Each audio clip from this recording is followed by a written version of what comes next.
কলকাতা থেকে 3টের সময় উঠলাম, ঘুম থেকে উঠে একটা দাদার বাবা মারা গেছিলো। আসলাম প্ল্যাটফর্মে থেকে ট্রেন ধরলাম, আমরা এলাম দাদার বাড়ি এসে দেখি কান্নাকাটি চলছে এবং হরিনাম সংকীর্তনও এসেছিলো। আবার অনেক জায়গায় আমরা বলতে গেছিলাম। আমরা সমস্ত কিছু ভিডিও করেছি, সেই ভিডিওগুলো তোমাদেরকে দেব পার্টের পর পার্ট। আপনারা দেখবেন যে একটা মানুষ জন্ম তো হয় এবং এই পৃথিবী ছেড়ে চলে গেছে, তাকেই তো সবাই শ্মশানে শেষ কাজ করে তাকে বিদায় দিয়ে। তাহলে এই মানুষের জীবনের কোনো দাম নেই। আমরা এত রাগ, অহংকার, অভিমান বিভিন্ন আমরা কিছু করি, কিসের জন্য করি? এসবের কোনো দাম নেই। কালকে জানো বন্ধু, এমনকি এই ভিডিও করার লাগে আমি একটু ইমোশনাল হয়ে গেছিলাম যে কী করব। সেই স্থানে গিয়ে আমি এমন একটা ভিডিও করলাম যেটা অবাক করার।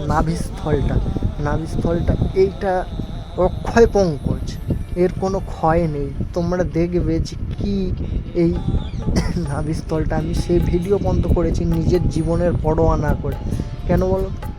আমি আপনাদের জন্য, আমার জন্য নয়, আপনাদের জন্য আমি মৃত্যুর মুখ পর্যন্ত যেতে প্রস্তুত আছি।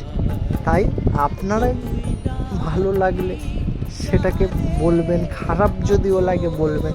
কেন আমি তো জানি না অত ভালো ভিডিও করতে। আর ভালো ভিডিওগ্রাফিরা আছে, তারা সুন্দর ভিডিও দেয়, তাদের ভিডিওতে তোমরা লাইক কমেন্ট শেয়ার করো। কেন আমি তো অতটা ভালো ভিডিও করতে পারি না, আমার ভিডিওতে তোমরা লাইক করবে কেন? যারা ভালো জিনিস দেয় তারা লাইক করবে। আর তাছাড়া আমার ওইটার আশা নেই। কেন আমার যে কটাই ভিভো হোক না কেন, আমি তাদেরকে দেই যে জিনিসগুলো দেখুন, যে তাকেও যে এই পথে আসতে বলি যে কৃষ্ণ ভগবান ছাড়া আর পৃথিবীতে কেউ আপন নয়। আমরা যা কিছু করছি সব মায়ার জগতে বিভিন্ন রকম কিছু করে ফেলি জড় জগতের মধ্যে। আজকের খুন খারাপি কত কিছু হচ্ছে এই পৃথিবীর মধ্যে, কিসের জন্য? এই টাকা পয়সা, গাড়ি বাড়ি কিচ্ছুই সঙ্গে যাবে না, চিতাতেই সব শেষ।